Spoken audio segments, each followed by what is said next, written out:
Graça e paz do Senhor Jesus. Nessa noite, eu vou trazer aqui uma mensagem que está baseada no Evangelho de João, capítulo 3, a partir do versículo 1. É uma história sobre um encontro de um homem chamado Nicodemos com a pessoa de Jesus.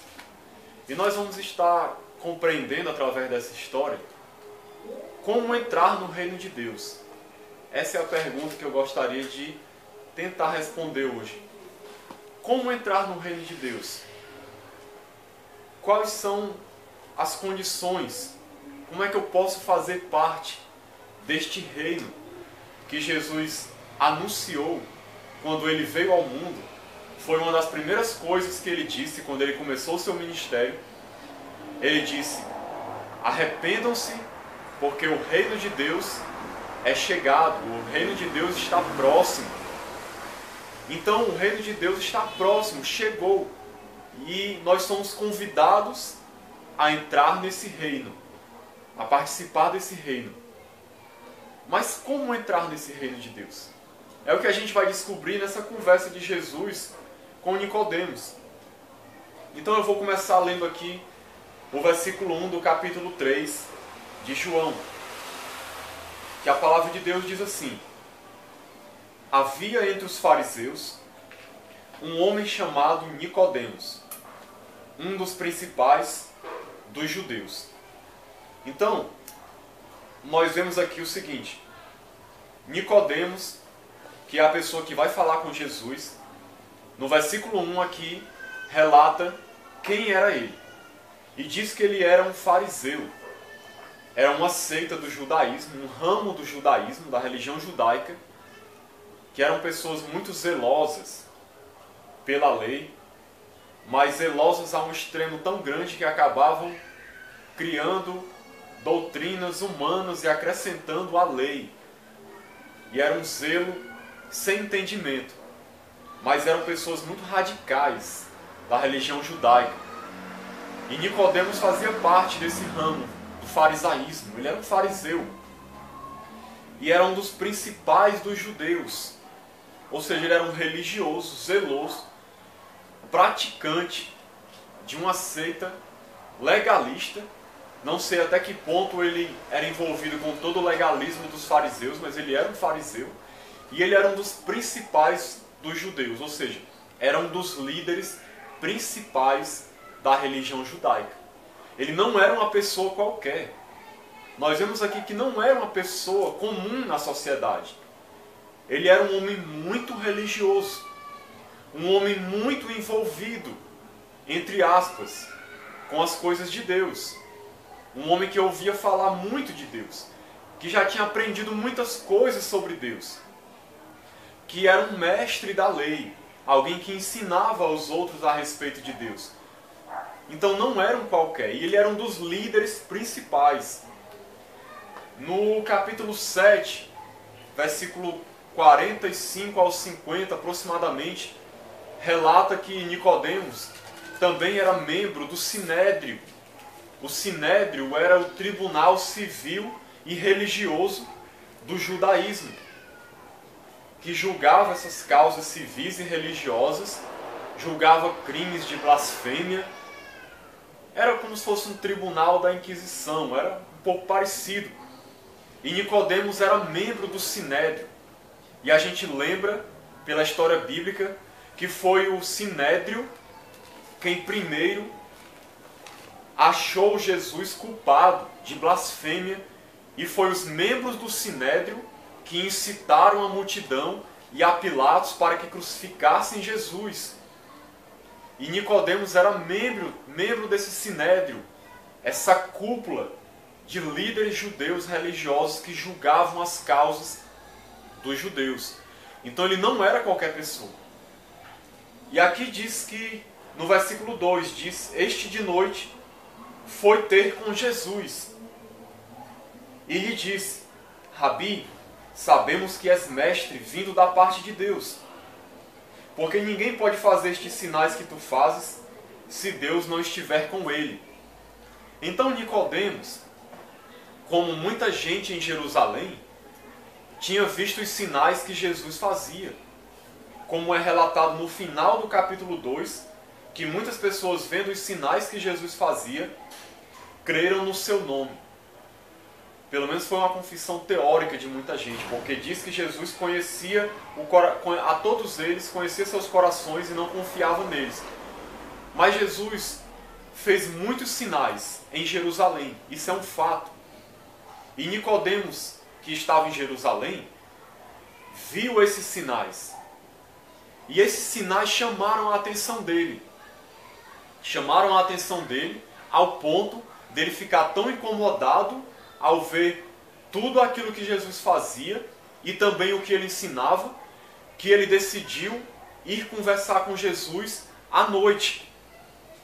Ele foi falar com Jesus durante a noite, que era um horário onde todas as pessoas naquela época estavam nas suas casas, ou dormindo ou já se preparando para dormir. Então ele escolheu um horário que praticamente não tinha movimento para poder falar com Jesus, para poder indagar Jesus a respeito de algumas coisas que estavam mexendo com o seu coração, estavam trazendo inquietações a ele. E ele não sabia muito bem o que significava. Ele era um homem que conhecia a palavra de Deus e Jesus tinha mexido com ele. Ele estava com uma pulguinha atrás da orelha, ele estava querendo saber, será que realmente esse homem é de Deus ou não é de Deus? Quem é ele? E esses sinais que ele faz, o que significa? A gente percebe pelo texto, pela própria resposta de Jesus e pelo restante do contexto da Bíblia, que ele não estava armando uma armadilha para Jesus, como muitos fariseus fizeram, fingindo serem tementes a Deus, querendo armar armadilhas para Jesus. Não, ele estava com uma dúvida sincera. Realmente Deus tinha mexido com ele. Deus estava trabalhando no seu coração para que ele se convertesse. E ele estava com o coração aberto. Ele era aberto para as coisas de Deus. E ele tinha ouvido Deus falar. E ele estava sendo convencido pelo Espírito de que Deus estava ali com Jesus realmente. Ele estava num processo de conversão. E ele precisava tirar as suas dúvidas. Então ele vai ter com Jesus à noite. E provavelmente ele vai conversar com Jesus à noite. Por quê? Porque provavelmente ele tinha medo do que os outros fariseus, os outros membros do Sinédrio iam pensar dele. Porque ele era um líder religioso e ele sabia que a maioria esmagadora dos fariseus e dos líderes religiosos judeus não acreditavam em Jesus.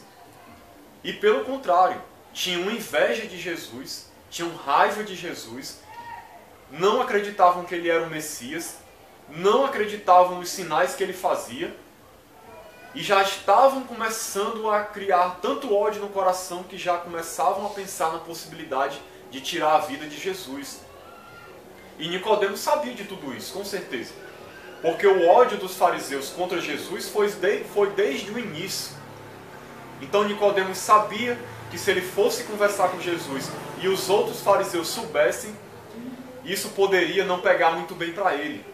E como ele não tinha as suas convicções ainda muito bem estabelecidas, ele preferiu ir num momento em oculto, onde ninguém visse, para que ele pudesse conversar com Jesus e tirar suas dúvidas e conhecer se Jesus realmente era o Messias ou não, quem era Jesus. E é interessante que é por isso que ele vai à noite. É interessante que isso é a realidade de muita gente, é uma coisa que a gente já identifica aqui. Muitas pessoas hoje são como era Nicodemos nesse momento. São pessoas que têm vergonha de se identificar com Jesus. Eles querem ter algum contato com Jesus. Então muitas pessoas hoje são como Nicodemos. Elas não querem se identificar abertamente com Jesus, porque sabem que serão ridicularizadas, serão perseguidas por causa disso. Sabem que o seu grupo não vai aceitá-las, vai criticá-las, vai falar mal por causa dessa decisão de se identificar como um cristão, como um seguidor de Jesus. Então tem muitas pessoas hoje que querem ser seguidores de Jesus em secreto. Não querem frequentar nenhum tipo de de reunião cristã, não querem se unir com um grupo de cristãos para buscar a Deus, querem ser cristãos sozinhos em casa, não confessam a Jesus abertamente como o Senhor das suas vidas, mas dizem que amam a Jesus, que seguem a Jesus, querem as suas bênçãos, mas não querem se identificar com Ele. Não querem pagar o preço por serem seguidores de Jesus. Têm vergonha de se identificarem com Jesus. E Jesus tem uma palavra para essas pessoas. Ele disse em Marcos 8,38, que aquele que não o confessasse diante dos homens, que se envergonhasse dele diante dos homens, também ele se envergonharia dessa pessoa quando viesse na glória do seu Pai com os seus santos anjos. Ou seja, aquele que se envergonha de Cristo, que não diz abertamente, que não confessa ao Senhor na sua vida, que não se reconhece como um cristão, essa pessoa que sente vergonha de Jesus, Jesus também não vai reconhecer ela publicamente como um filho de Deus no dia que vier buscar a sua igreja. Então eu não estou falando aqui nem de você chegar e levantar a mão e ir na frente numa igreja e dizer que é cristão. Eu estou falando de você, no seu dia a dia, toda hora, se identificar como um cristão na sua fala e nas suas atitudes. Não ter vergonha de Cristo. Nicodemos ainda não tinha convicção bastante para se identificar com Cristo. Por isso que ele foi à noite. Então, nós vemos que depois é bem provável que ele tenha se convertido. Porque nós vemos no capítulo 7 de João que ele questionou os outros fariseus no Sinédrio, dizendo assim: por acaso a nossa lei condena alguém sem antes ouvir o que essa pessoa tem a dizer? E os outros fariseus criticaram ele na hora. Nós vemos também que quando Jesus morreu, Nicodemos se juntou com José de Arimateia e ajudou nos preparativos do sepultamento de Jesus. E provavelmente ele teve consequências na vida dele por causa desse ato, porque ele se juntou com os discípulos de Cristo ali para preparar o sepultamento, e com certeza o Sinédrio não gostou nem um pouco disso, porque o Sinédrio odiava Jesus, que queriam Jesus morto, e um membro do Sinédrio foi ajudar no sepultamento. Com certeza ele não foi visto com bons olhos, e talvez teve consequências sérias na sua vida por causa disso. E isso é um indício muito forte de que provavelmente Nicodemos se converteu depois. Mas nesse momento aqui ele não estava muito convicto ainda. Então, nós vemos o seguinte: Nicodemos reconhece Jesus como mestre, que ele vinha da parte de Deus por causa dos sinais. E aí Jesus responde o seguinte para ele: a isto respondeu Jesus: em verdade te digo, se alguém não nascer de novo, não pode ver o reino de Deus. Não pode ver o reino de Deus. Então é interessante que Nicodemos chega reconhecendo Jesus como mestre, reconhecendo ele como vindo da parte de Deus por causa dos sinais. E é interessante que Jesus, a sua resposta não é o que Nicodemos esperava ouvir. Jesus, percebendo o desejo de Nicodemos por conhecer a Ele, por conhecer a Cristo, Jesus, percebendo isso, ele vai e responde aquilo que Nicodemos precisava ouvir. Ele responde uma coisa que não tinha nada a ver com o que Nicodemos tinha falado. Nicodemos não sabia nem o que era novo nascimento. Mas Jesus, percebendo a necessidade do coração de Nicodemos, ele fala aquilo que Nicodemos precisava ouvir. E é por isso que ele diz: em verdade te digo. Ou seja, Nicodemos, isso que eu vou te dizer é uma coisa séria, que é verdade. Preste atenção no que eu vou te dizer. Se alguém não nascer de novo, não pode ver o reino de Deus. Se alguém não nascer de novo, não pode ver o reino de Deus. E aí Nicodemos pergunta: como pode um homem nascer sendo velho? Nicodemos pensou que Jesus estava falando de um nascer de novo físico. Pode porventura voltar ao ventre materno e nascer segunda vez? Nicodemos não entendeu o que Jesus disse. E ele pensava que estava falando de um nascimento físico. E aí Jesus responde: em verdade te digo, quem não nascer da água e do Espírito não pode entrar no reino de Deus. Então Jesus deixa bem claro para Nicodemos que quem quer entrar, quem quer ver e também entrar no reino de Deus, não apenas ver, precisa nascer de novo. Para a gente entender o que é o reino de Deus. O reino de Deus fala de uma realidade espiritual. Não fala de um reino físico. Fala do governo de Deus entre os homens. Do governo de Deus no coração das pessoas. Porque Deus, através de Jesus, estava vindo com o seu reino, com o desejo de governar a vida das pessoas e de trazer as pessoas para a sua presença.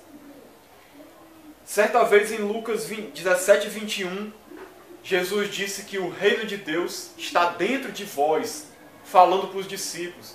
Então o reino de Deus é uma realidade espiritual, que se torna real no coração de todo aquele que crê. Todo aquele que crê em Jesus, que nasce de novo, ele contempla o reino de Deus, ele percebe o que é o reino de Deus, e ele entra no reino de Deus. Ou seja, ele passa a ser governado por Deus, Jesus passa a ser o seu rei, e ele passa a ser servo de Cristo. Ele passa a andar com Jesus, ele passa a seguir ao Rei dos Reis e ao Senhor dos Senhores. Então esse é o reino de Deus, não é um reino físico, é um reino espiritual. É você estar em comunhão com Deus, na sua presença. E Jesus disse que para entrar nesse reino é necessário nascer de novo. Está aqui uma das coisas que a humanidade precisa entender. Não é à toa que Jesus disse: em verdade te digo. Porque isso é uma coisa fundamental, extremamente importante, que as pessoas precisam compreender, que é o novo nascimento. As pessoas precisam compreender que elas têm uma necessidade fundamental na vida. E que necessidade é essa? Nascer de novo. Nascer de novo. E o que é nascer de novo? É o que eu quero explicar aqui. Nascer de novo não é um nascimento físico. Não é você novamente entrar no ventre da sua mãe e nascer de novo, como Nicodemos pensava. O novo nascimento é algo espiritual. É algo espiritual. E por que todas as pessoas precisam nascer de novo? Porque a Bíblia diz em Romanos 3, 23, que todos pecaram e estão afastados, destituídos da glória de Deus. Então todos, por causa do pecado, se afastaram da glória de Deus. Estão mortos nos seus pecados. Por isso que precisam nascer de novo para receber vida de Deus. E o que significa esse nascer de novo? É um nascimento espiritual. Não é um nascimento físico. É um nascimento espiritual. É como Jesus disse aqui no versículo 5. Quem não nascer da água e do Espírito não pode entrar no reino de Deus. Ou seja, é um nascimento da água e do Espírito. A água aqui como símbolo de purificação, também como símbolo do Espírito Santo. É um nascimento que é produzido pelo Espírito de Deus, como Jesus disse. O que é nascido da carne é carne, e o que é nascido do Espírito é Espírito. Então Jesus está fazendo a diferença. O que é nascido da carne é carne, ou seja, o que é nascido de um nascimento físico, nasce uma pessoa com um corpo físico. Mas o que nasce de um nascimento espiritual, o que é nascido do Espírito, ele é Espírito, ou seja, ele é um ser espiritual. Então Jesus está falando aqui de um nascimento espiritual que Deus deseja realizar no coração de cada pessoa por meio do seu Espírito Santo, por meio do Espírito de Deus, regenerando o coração do pecador, trazendo a pessoa a uma nova realidade espiritual, onde ela se torna um ser vivo espiritualmente, e ela passa a ser morada de Deus, e ela passa a ser uma nova criatura. Como diz lá em 2 Coríntios 5,17, que se alguém está em Cristo, nova criatura é. As coisas velhas se passaram e eis que tudo se fez novo. É um nascimento espiritual. Quando nós ouvimos o chamado de Deus e cremos no seu Filho, é que acontece esse nascimento espiritual.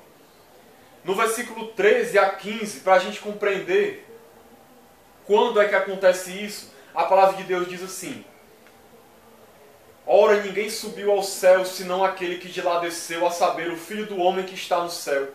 E do modo por que Moisés levantou a serpente no deserto, assim importa que o Filho do homem seja levantado. Ou seja, Jesus foi levantado na cruz para morrer, para que todo que nele crê tenha a vida eterna.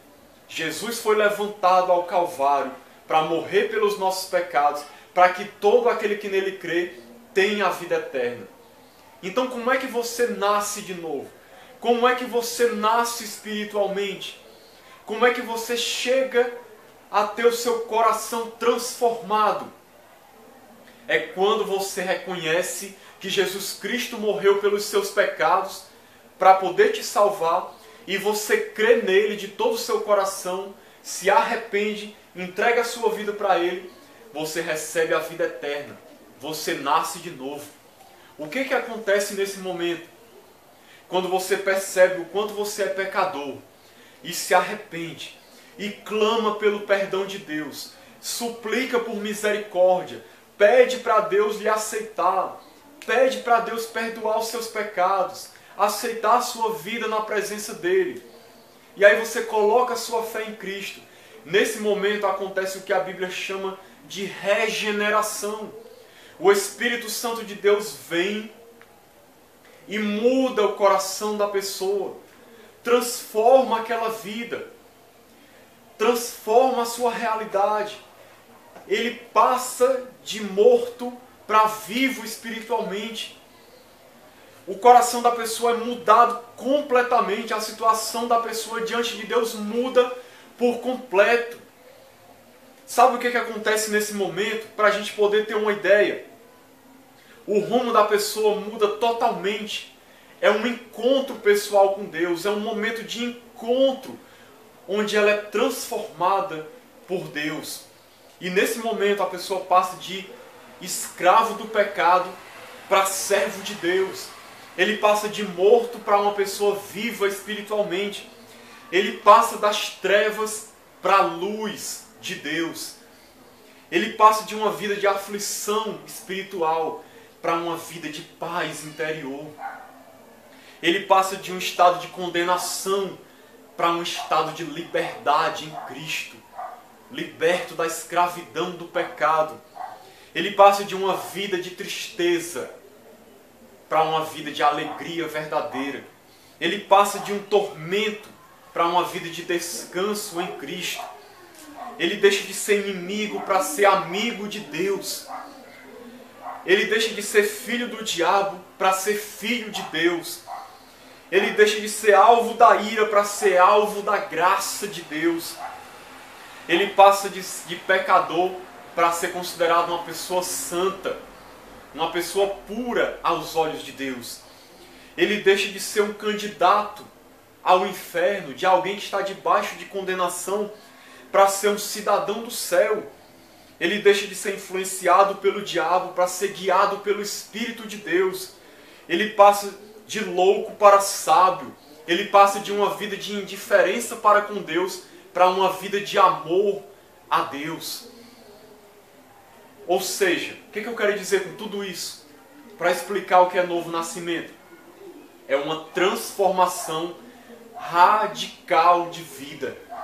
É um encontro com Deus, onde Deus muda o coração da pessoa e passa a morar dentro dela e leva ela a viver diferente, leva ela a ser uma nova criatura, leva ela a pensar diferente, leva ela a sentir diferente, leva essa pessoa a ver as coisas agora de uma maneira diferente.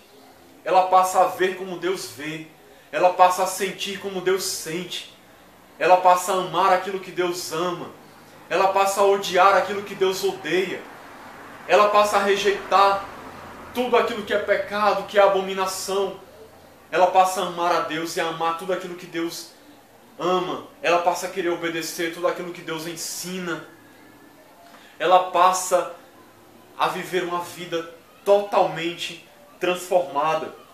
É o que Deus já dizia lá no Antigo Testamento, que Ele ia fazer no coração do homem. Está lá no livro de Ezequiel, capítulo 36. Ezequiel, capítulo 36, versículo 25. Olha o que Deus disse lá no Antigo Testamento, se referindo ao novo nascimento que Ele ia fazer no coração do homem. Então aspergirei água pura sobre vós. Lembre-se do que Jesus disse: aquele que não nascer da água e do Espírito. A água que é um simbolismo da purificação de Deus por meio do Espírito. E ficareis purificados. De todas as vossas imundícias e de todos os vossos ídolos vos purificarei.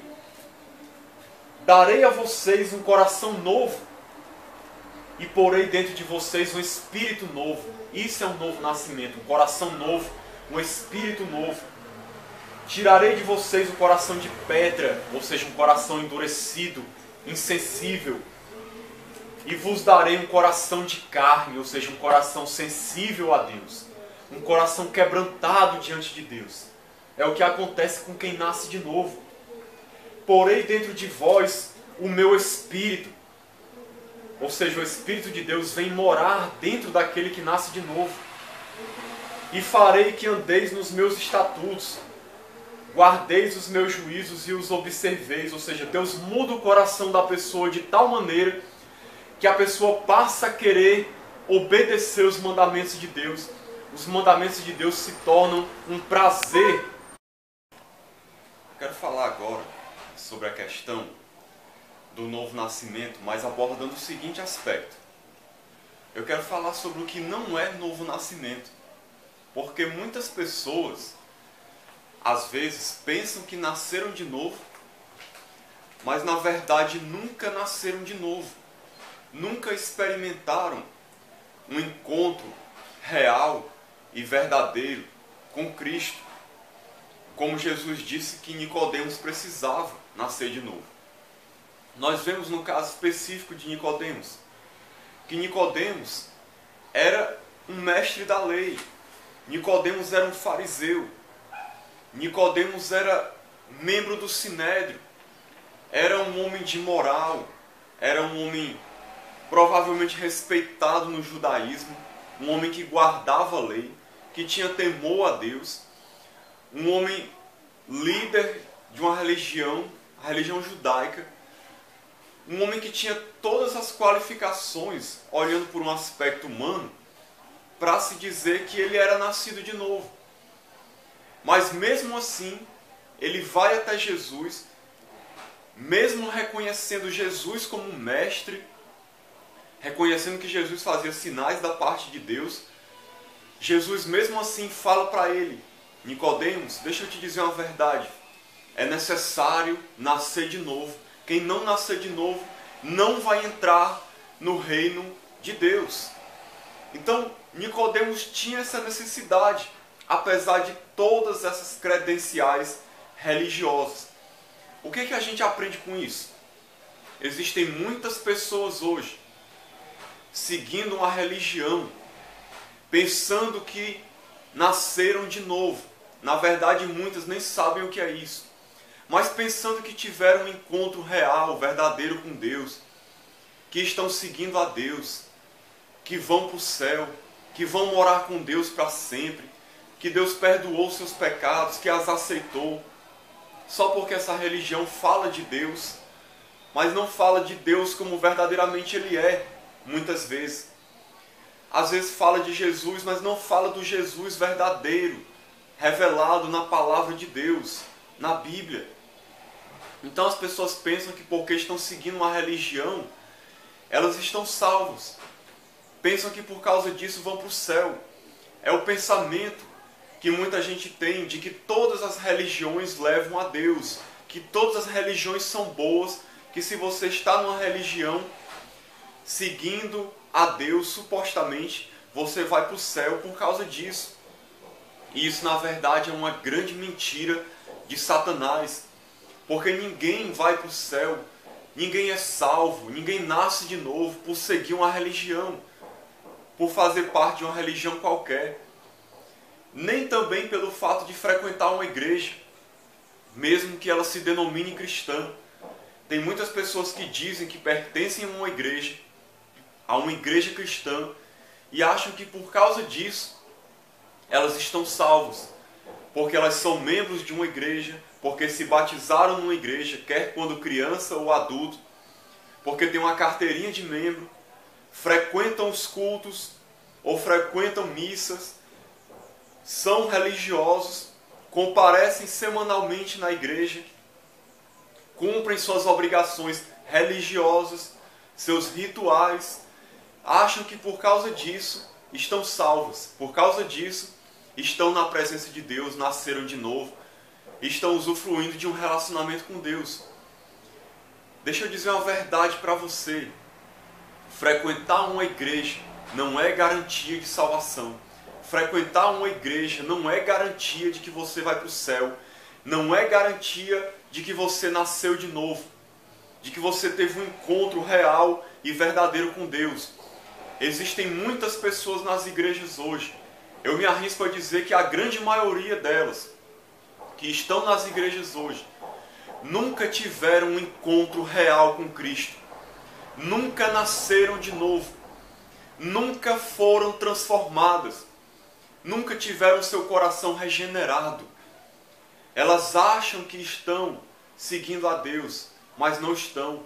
Não houve uma mudança no seu interior, não houve uma mudança no seu coração, não houve uma mudança de caráter. Não houve aquele encontro real e transformador com Cristo, que muda radicalmente a vida de uma pessoa.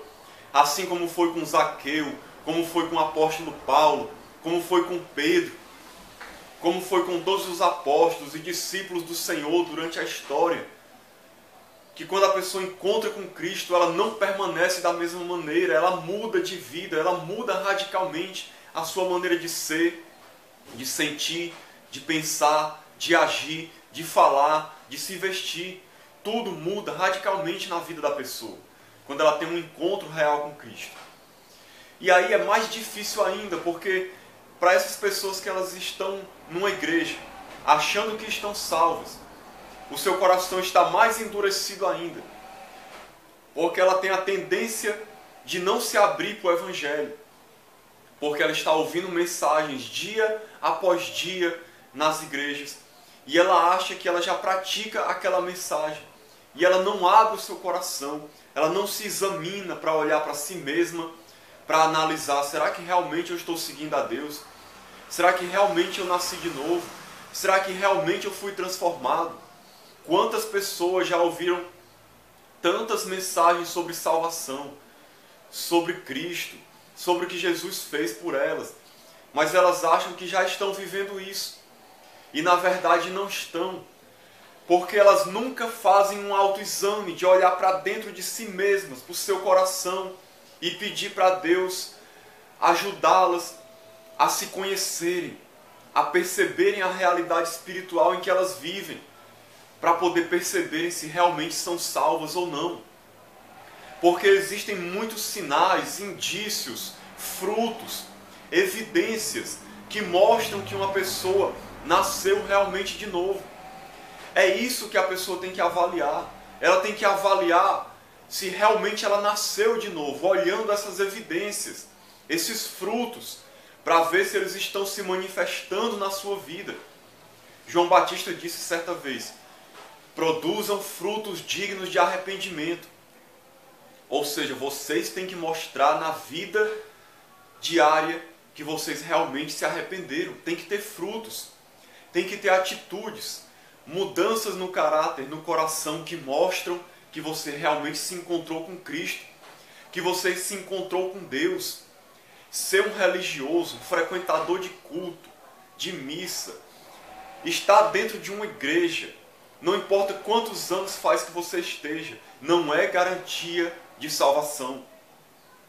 Se a pessoa não tiver tido um encontro real com Deus, ela vai ser só um religioso, hipócrita, que segue algumas regras, se veste como cristão, fala como cristão, anda com a Bíblia na mão, frequenta os cultos, tenta seguir algumas regras morais e religiosas, tem uma mudança exterior de aparência, mas não muda realmente por dentro no coração.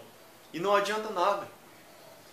Uma mudança exterior, religiosa, superficial, onde não houve um encontro com Deus, não é novo nascimento. E alguém que está nessa situação não vai para o céu para morar na presença de Deus para sempre, não tem vida eterna. Precisa ter um encontro real e verdadeiro com Cristo ainda. E é sobre isso que eu quero falar agora. Para finalizar, sobre sinais, evidências, frutos que se manifestam na vida de uma pessoa que nasce de novo. E eu quero relatar aqui rapidamente esses frutos para que você possa avaliar a sua própria vida, para que você possa refletir sobre a sua vida, sobre como você tem andado, como você tem vivido, sobre a pessoa que você é, para que você analise, examine-se a si mesmo e reflita se realmente você nasceu de novo, se realmente você teve um encontro com Deus, se você foi feito uma nova criatura, se Deus realmente habita dentro de você e te deu salvação e vida eterna. Tem como você avaliar isso. Então, reflita nessa hora, baseado nessas atitudes que eu vou citar aqui, para ver se você realmente nasceu de novo, se você teve um encontro com Cristo. E caso você não tenha tido, clame a Deus por salvação, por vida eterna, por regeneração, para que Deus venha e opere em você esse novo nascimento e faça de você uma nova criatura. A primeira evidência que eu quero citar é que a pessoa que nasce de novo, ela tem sede de comunhão com Deus. Como diz o Salmo 42:1, assim como a corça suspira pelas correntes das águas, assim suspira a minha alma por ti, ó Deus. A minha alma tem sede do Deus vivo. Veja que o salmista está falando aqui de um anelo, um desejo profundo, um suspirar pela presença de Deus, um desejar a presença de Deus. Aquele que nasce de novo, preste atenção nisso, é uma pessoa que dia após dia, todos os dias da sua vida, ele já amanhece desejando a presença de Deus. Ele anseia pela presença de Deus. Ele sabe que há um vazio no seu coração natural que deseja ser preenchido diariamente pela presença maravilhosa e gloriosa de Deus. Então a pessoa que nasce de novo é alguém que ama estar em oração, em adoração, em contemplação, em meditação. Alguém que ama estar na presença de Deus, falando com Ele, ouvindo a sua voz, sentindo a sua presença, sendo envolvido pela sua glória, orando em espírito em todo o tempo, em uma atitude de espírito, andando com Deus diariamente, comparecendo ao Santo dos Santos, ali adorando a Deus todos os dias da sua vida. Alguém que nasce de novo, ele tem esse anseio, ele tem esse desejo. A presença de Deus é tudo que ele mais quer, é tudo que ele mais deseja, é estar com Deus. A sua alma agora regenerada, seu coração novo, suspira pela presença de Deus, ele deseja Deus. A oração não é algo superficial, não é algo mecânico, não é algo que ele faz como uma reza, onde ele repete várias coisas que ele nem sabe o que significa, ou ele ora como se fosse uma obrigação, uns 5 ou 10 minutos, e pronto, achando que fez uma obrigação.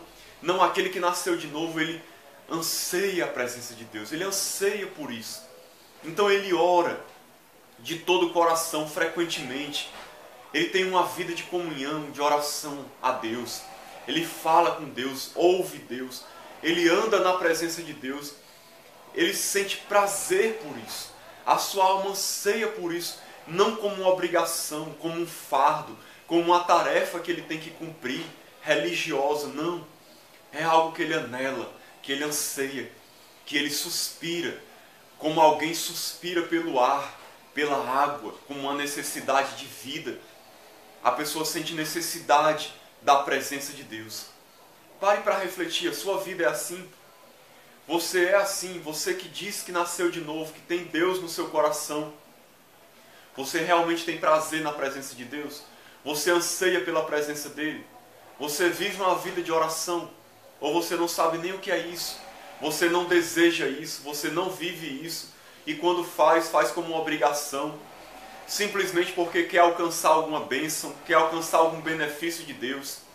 E faz muitas vezes de uma maneira vã, repetitiva, sem profundidade, sem amor, sem relacionamento.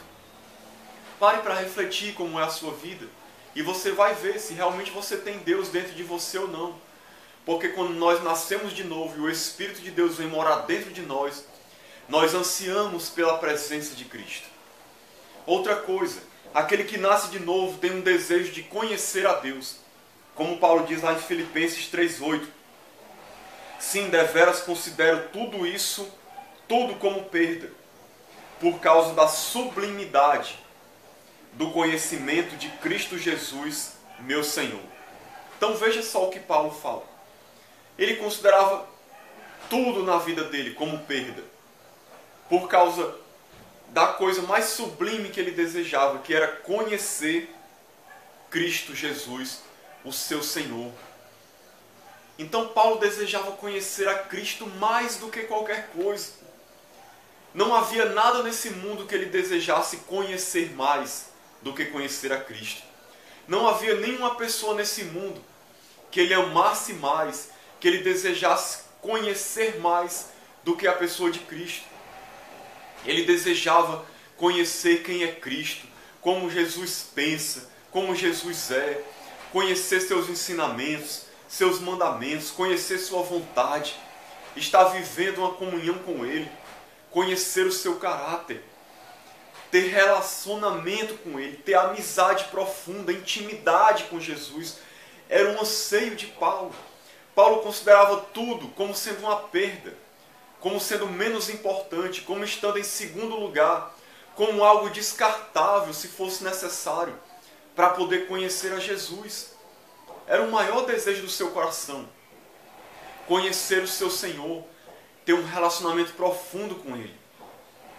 Então quem nasce de novo tem esse anseio de conhecer a Cristo, de conhecer como o Senhor pensa, como Ele é, conhecer seu caráter, conhecer seus ensinamentos, se aprofundar na sua palavra, conhecer a sua vontade.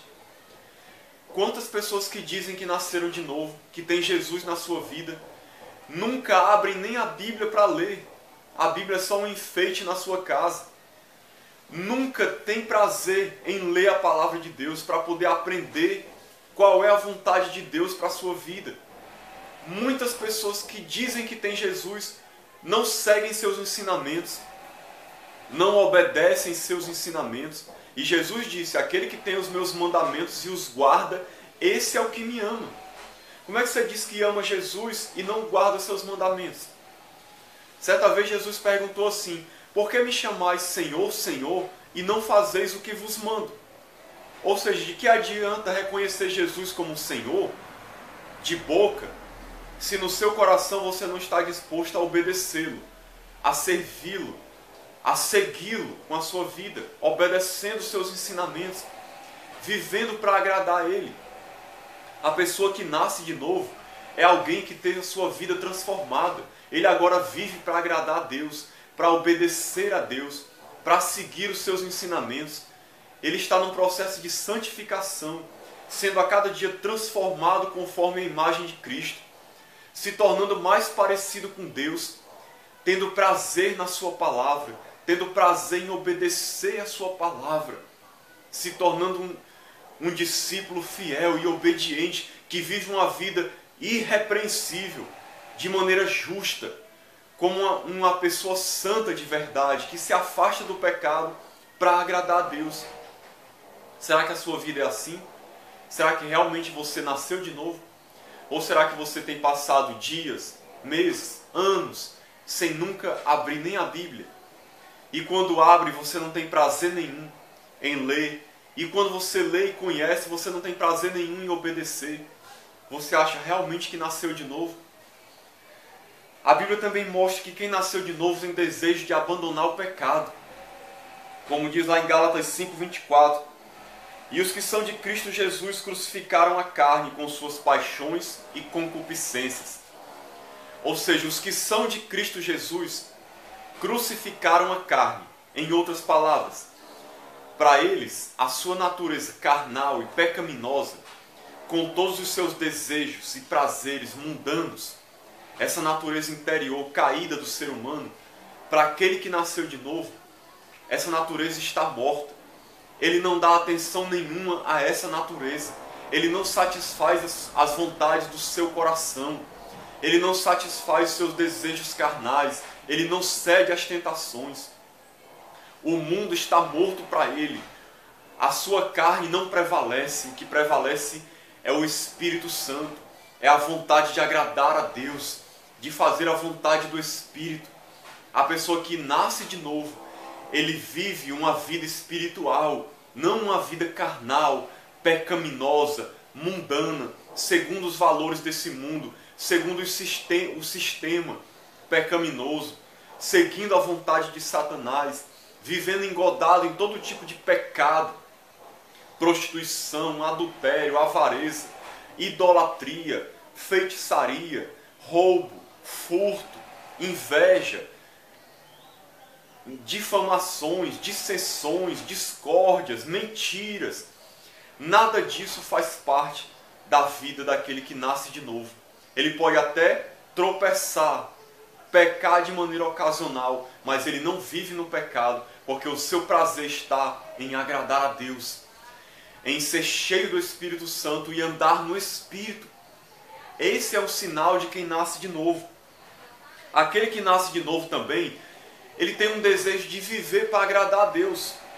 Como Paulo, que lá em Atos 20:24 está registrado que Paulo disse o seguinte: porém em nada considero a vida preciosa para mim mesmo, contanto que complete a minha carreira e o ministério que recebi do Senhor para testemunhar o Evangelho da graça de Deus. Veja o que Paulo está falando em outras palavras.